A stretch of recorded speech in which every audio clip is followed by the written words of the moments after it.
રાધે રાધે. જય સિયારામ.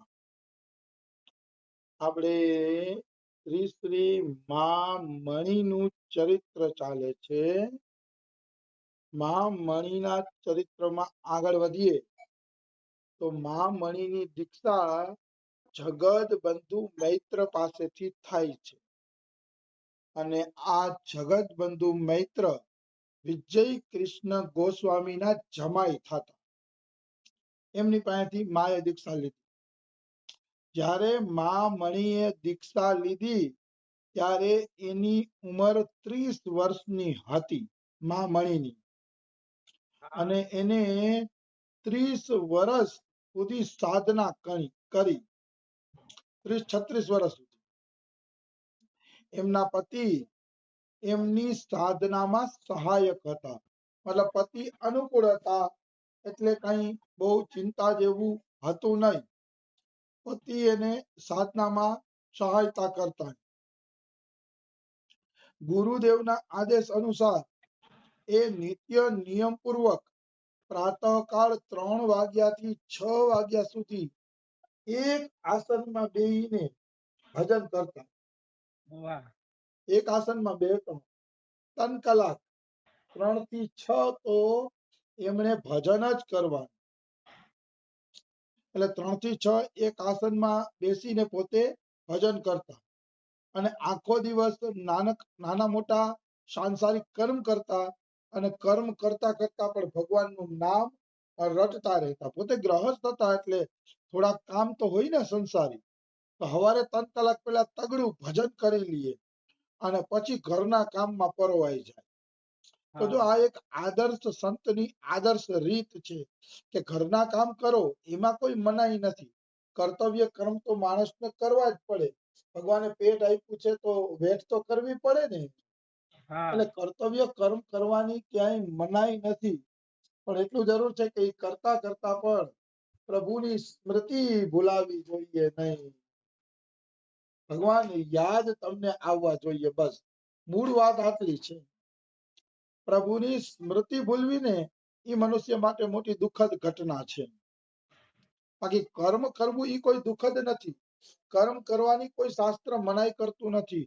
ઉલટું ગીતાજીમાં ભગવાન અર્જુનને કહે છે કે અર્જુન, તું કર્મ નહીં કરતો તારી શરીર યાત્રા પણ નહીં હાલે. મતલબ તારો શરીરનો નિર્વાહ પણ નહીં થાય જો તું કર્મ નહીં કરતો. કર્મ તો કરવા પડે ને. અમારા સાધુઓને એમ થાય કે કાંઈ કર્મ નથી કરતા તો રોટલા હાલે છે.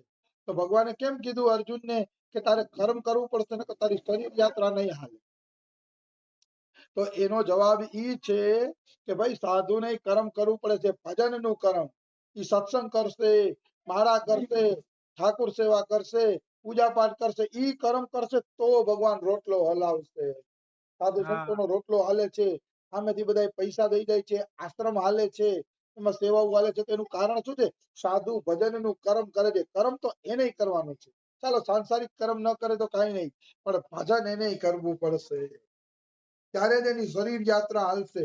તો ભજન છોડી દેશે ને કર્મ છોડી દેશે ને તો પછી એની દશાઓ થશે ખબર છે? ભિખારી જેવી થઈ જશે. રૂપિયા માટે રાધે રાધે રાધે રાધે કરતો હશે. એને કઈક જમવાનું મળશે, કઈક નહીં મળે, કઈક લુખું સુખું મળશે, કઈક એવું મળશે. એવી રીતે પછી જમવાનું મળે. આવી વસ્તુ છે. એટલે કર્મ કર્યા વગર કોઈની શરીર યાત્રા હાલતી નથી. એ ભગવાન બિલકુલ સત્ય કહે. બિલકુલ. હા, પછી કોઈની બહુ જળભરત જેવી ઊંચી સ્થિતિ થઈ ગઈ હોય એની પણ એનું કર્મ તો ચાલુ જ હોય. મનથી એ પ્રભુના ચિંતનમાં તલ્લીન હોય. કારણ કે કર્મ કર્યા વગર કોઈ મનુષ્ય રહી જ ન શકે. મન એવું છે કે એક ક્ષણ માટે પણ જીવ કર્મ કર્યા વગર રહી શકતું નથી. એટલે ભજન બધાએ કરવું પડશે, કર્મ બધાએ કરવું પડશે. તારે શરીર યાત્રા હાલશે. એટલે ગ્રહસ્થોએ હંમેશા પોતાના કર્તવ્ય કર્મમાં ધ્યાન તો દેવું. ઘર પૂરતું ધ્યાન દેવું પડે. આખા ગામના કામ માથે લઈને નહીં ફરવાનું, નહીં તો તમે કોઈ દી ભજન નહીં કરી શકો. આખા ગામના કામ માથે લેવાનું શાસ્ત્ર કહેતું નથી. તો મહામણી સવારે 3 થી 6 આસન ઉપર ભજન કરતા. પછી દીના થોડા ઘરકામ કરતા, પણ પ્રભુ સ્મરણ ચાલુ. કામ કરતે જાઓ, નામ રટતે જાઓ. કામ કરતે જાઓ, નામ રટતે જાઓ. એવી રીતે ચાલુ રહેતું ભજન એનું. પરંતુ રાત્રિના સમયે એ ભજન માટે નિર્દિષ્ટ સમય રાખતા. રાત્રે પણ પોતે ભજન કરતા. માનો 7, 7:30, 8 વાગ્યે બધા વારું પાણી કરીને પોતાના કામમાં લાગી જાય, પછી મહામણી કહી દેતા કે હવે મને કોઈ નડતા નહીં. એટલે રાત્રિમાં એ પોતે ભજન કરતા. તો અહીંયા લખ્યું હતું કે એના બધાય ઘરના લોકોને ખબર હતી કે રાત્રે મહામણી મોડે સુધી ભજન કરે છે, એટલે રાતે પછી કોઈ એને સાંસારિક કામ કહેતું નહીં. જો આવો એક નિયમ બનાવાય, ઘરના લોકોને ખબર પડી જવી જોઈએ કે હવે ફુરસતના સમયમાં ઈ ભજન જ કરશે, એટલે ફુરસતમાં પછી એને કામ કહેવાય નહીં. માનો વારું પાણી બધાય કરી લઈએ રાત્રે, વાસણ બાસણ ઉટકાઈ જાય, પછી ઘરનાને આગ્રહ ન રાખવો જોઈએ તમારી બાજુમાં બેસો ને થોડાક ગપ્પા મારો ને ટીવી જોવો ને આ તે ને, એવો આગ્રહ નહીં રાખવાનો. ઘરના બધાય કામ વારું પાણીના પતી જાય પછી રાત્રે જો કોઈ વ્યક્તિ ભજન કરવા માંગે તો પછી એને પૂરું ભજન કરવા દેવું જોઈએ, એને પછી ડિસ્ટર્બ ન કરવા જોઈએ. કારણ કે કામ કરતા કરતા જો તમે ભજન ન કરવા દો તો યોગ્ય વાત નથી. આ તો હા મણીના આધારે બોલું છું હો હું. પછી તમારા ઘરમાં જેવી સ્થિતિ હોય એ પ્રમાણે તમારે હાલવાનું હોય. આવી વસ્તુ છે. પણ મણી રાત્રે વારું પાણી થઈ જાય એટલે ભજનમાં બેસી જતા, તો એને 11-12 વાગ્યા સુધી ભજન કરતા અને 3 વાગે પાછા ઉઠી જતા. આ રીતે રાત્રિના સમયમાં મણી ભજન કરતા અને કોઈ મણીને રોકતું નહીં. રાત્રિના સમયમાં માને ખૂબ ભજન કરવા દેતા. ખબર જ હતી બધાને કે ભજન કરતા હશે, એટલે એ સમયમાં કોઈ એને કઈ કામ પણ ચીંધતા નહીં મણીને. આ રીતે ધીરે ધીરે કરીને મણીએ 30 વર્ષ સુધી સાધના કરી. મેં પેલા જ કીધું છે અને હજી પણ કહું છું કે આ હે ને ધૈર્યનો માર્ગ છે, ઉતાવળીયો માર્ગ આ નથી. 30 વર્ષ સુધી માએ સાધના કરી, નામ અનવરત જીભેથી એને નામ ચાલુ જ રાખ્યું. આ સમયમાં એના પતિને મોટી નોકરી પણ મળી ગઈ અને તૈરા હ્યુઝેસ નામના રોડ ઉપર પોતાનું મકાન પણ લઈ લીધું કલકત્તાની અંદર. આ રીતે મણીના પતિની લૌકિક પ્રગતિ થતી હતી અને મણી આધ્યાત્મિક પ્રગતિમાં ડૂબેલા રહેતા હતા. હા હવે મણી નિસંતાન હતા. મણીને કોઈ સંતાન નહોતી, એટલે એને દેવરની કન્યા, એના દેર હતા ને, એ દેરની કન્યા જે નાનકડી હતી એને પુત્રીની જેમ પોતાની પાસે રાખી લીધી. જો આ ધંધો કોઈથી કરવો નહીં. પારકા સંતાનને કે પારકી વસ્તુને કોઈ દી પોતાની કરીને ઘરમાં રાખવી નહીં, કારણ કે એ મોહ છે ને તમારા દુઃખનું કારણ બનશે નિશ્ચિત. હા એમાં કોઈ એટલે કોઈ પણ પ્રકારની શંકા નથી. જો મણી યારે કેવા ખેલ થાય. મણી તો નિસંતાન હતા, સંતાન નહોતું, એટલે એના દેરની એક કન્યા હતી જેની ઉંમર ખાલી 4 વર્ષની હતી. એને મણીએ પુત્રી સમાન કરીને પોતાના ઘરે રાખી હતી. એ કન્યાનું નામ હતું સુકૃતિ. હવે આ સુકૃતિ નાનપણથી કવિતા લખે, ભગવાનનું ભજન કરે થોડા ઘણું, અને એ રીતે સુકૃતિ બહુ સરસ રીતે જીવન જીવતી હતી. એવામાં એ કોલેજમાં પહોંચી ને તો 18 વર્ષમાં એ સુકૃતિનું મૃત્યુ થઈ ગયું. 18 વર્ષમાં. અને મણીને એવો આઘાત લાગ્યો, એવો વિરહ થયો કે મણીનું થોડાક સમય માટે ભજન છૂટી ગયું, એવો આઘાત લાગ્યો.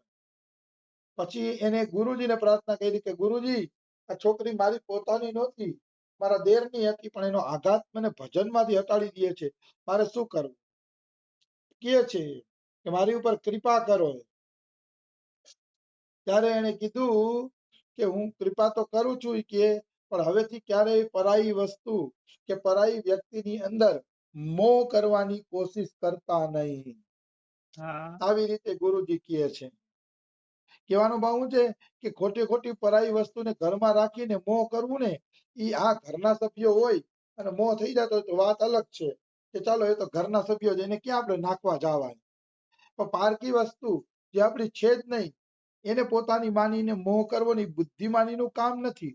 જેમ જળ ભરતે પારકા હરણને આશરો આપ્યો અને એ પારકા હરણમાં જળ ભરતનું મન ફસાઈ ગયું, તો એ બુદ્ધિમાનીનું કામ નથી, એ મૂર્ખતાનું કામ છે કે દયાના બાને એને પારકી વસ્તુને આશરો આપ્યો અને એની અંદર પોતે જ ફસાઈ ગયા.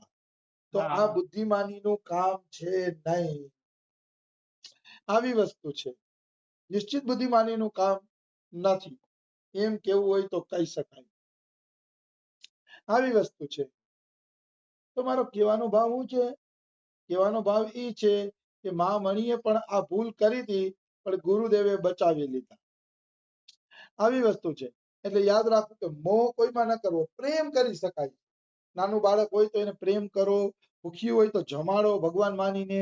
એ જમે તો ખુશ થવાનું શીખો કે ના આની અંદરથી જો પ્રભુ જમે છે. તો એ બધું તો કરી શકાય છે, એમાં કોઈ દોષ નથી પ્રેમની અંદર. પણ મોહ નહીં કરવાનો. મોહ કરવું ને એ ગુનો છે. આસક્તિનું લાયસન્સ કોઈને આપ્યું નથી એમ રમેશ બાબા કહે છે કે તમે પ્રેમ કરી શકો છો જીવને, ભગવાન માનીને સેવા કરી શકો છો, પણ આસક્તિનું લાયસન્સ ભગવાને આજ સુધી કોઈને આપ્યું નથી. ચાહે ઇન્દ્ર હોય, ચાહે બ્રહ્મા હોય, કોઈ પણ હોય, આસક્તિનું લાયસન્સ આજ સુધી કોઈને મળેલું નથી. આવી વાત છે. તો મા મણી આ સદમામાંથી બહાર નીકળ્યા ત્યાં જ અચાનક 8-9 વર્ષ પછી સન 1941 એમના પતિનું દેહાંત થઈ ગયું. મા મણીના પતિ ધામ પધારી ગયા. તો મા મણી એના મળદા પાસે બેઠા હતા, પતિના મળદા પાસે. બારે અંતિમ સંસ્કારની તૈયારી થતી હતી, પણ મા મણી પોતાની એક અદ્ભુત ભાવાવેશમય સ્થિતિમાં ડૂબેલા હતા. કારણ કે હવે મોહ થાય એવું નહોતું મા મણીને. મા મણી સમજી ગયા હતા કે આ સંસાર તો ચલાચલનો ખેલ છે. કોઈ જન્મે છે તો કોઈ મરે છે, કોઈ આવે છે તો કોઈ જાય છે. આ ચલાચલીના ખેલમાં મોહ કરવો જોઈએ નહીં. એ મા મણીએ સમજી લીધું. એને પતિ પાસે બેઠા હતા અને રાધા રાધા રાધા જે પોતે નામ જપતા હતા એ નામનો જપ કરતા હતા. મા મણી ત્યાં એને વિજય કૃષ્ણ ગોસ્વામી દેખાણા. સાક્ષાત ગુરુના ગુરુ એટલે દાદા ગુરુ વિજય કૃષ્ણ ગોસ્વામી દેખાણા. અને વિજય કૃષ્ણ ગોસ્વામીએ એને 3 આદેશ આપ્યા કે 1 વર્ષ સુધી આ તારા પતિના મકાનમાં રહેશ, એ મકાન છોડીને ક્યાંય જાતી નહીં. મતલબ જે તું મકાનમાં અત્યારે રહે છે એ મકાન છોડીને 1 વર્ષ સુધી તું ક્યાંય જાતી નહીં. મા મણી કે ઠીક છે પ્રભુ, 1 વર્ષ સુધી હું મકાનની અંદર જ રહીશ. બીજો આદેશ આપ્યો, કોઈ આત્મીય સ્વજનની સહાયતા લેતી નહીં. મા મણી કે કબૂલ છે, 1 વર્ષ સુધી હું મારા કોઈ આત્મીય સ્વજનની સહાયતા નહીં લઉં. એ નિયમ તો મા મણીએ જીવનભર પાલન કર્યું. કોઈની સહાયતા નથી લીધી. હા, કોઈ સહજ સામેથી સહાયતા કરી લીધી હોય તો વાત અલગ છે, નહીતર મા મણીએ કોઈ સહાયતા લીધી નહોતી. આવી વસ્તુ છે. અને ત્રીજું કીધું કે તારા સંબંધમાં જે કંઈ કરવાનું હશે એની વ્યવસ્થા હું કરીશ, તારે ચિંતા કરવાની નહીં. મતલબ વિજય કૃષ્ણ ગોસ્વામીએ કીધું કે તારી જમવાની, રહેવાની જે કાંઈ વ્યવસ્થા છે વિજય કૃષ્ણ ગોસ્વામી કે હું કરીશ. તારું યોગ છે એમ હું વહન કરીશ. દાદા ગુરુ એમ કહે છે, તારે કઈ ચિંતા નહીં કરવાની. મા મણી કે ઠીક. જો તમે મા મણીને કેવા કઠોર આદેશ આપી દીધા. એક તો 1 વર્ષ સુધી ઘરની અંદર જ રહેવાનું, બહાર નીકળવાનું નહીં. એ 4 દિવાળી ઈ જ એનો ભજનનો રૂમ હવે 1 વર્ષ માટે. અને બીજું કોઈ પાસે સહાયતા નહીં લેવાની. માનો કોઈ વસ્તુની જરૂર પડી તો કોઈને ચિઠ્ઠી નહીં લખવાની કે હું ઘરની અંદર જ છું, બહાર નથી. માનો બીમાર પડ્યા તો ડોક્ટર પાસે લઈ જવાની જરૂર તો પડે ને, પણ નહીં. વિજય કૃષ્ણ ગોસ્વામી કે બીમાર પડો ને તોય કોઈની સહાયતા નહીં લેવાની, તમારે તમારા રૂમમાં જ રહેવાનું. તો કે તો વ્યવસ્થા કેમ થશે? તો વિજય કૃષ્ણ ગોસ્વામી કે જે કંઈ યોગક્ષમ વહન કરવાનું હશે એ હું કરીશ. તું બીમાર પડીશ તો હું જોઈ લઈશ. બીજી કોઈ સહાયતાની જરૂર હશે તો પણ હું જોઈ લઈશ, પણ તારે કંઈ કરવું નહીં. આ 3 આદેશ આપ્યા ને તો ગુરુ રક્ષાય કરશે. રક્ષાય કરશે. એવા પ્રસંગ બનશે કે ઘરની બહાર નીકળવાની જરૂરિયાત ઊભી થશે. એવા પ્રસંગ બનશે. પણ એવા પ્રસંગમાં મા મણી ઘરની બહાર નીકળતા નથી અને એની બધી વ્યવસ્થા થઈ જાય છે. બધી વ્યવસ્થા સરસ રીતે થઈ જાય છે મા મણીની. એ પ્રસંગો તો આપણે જો કે કાલે જ લેશી, કારણ કે આજે સમય થઈ ગયો છે, એટલે એ પ્રસંગો આપણે કાલે લઈ લેશી. રાધે રાધે, જય સિયારામ.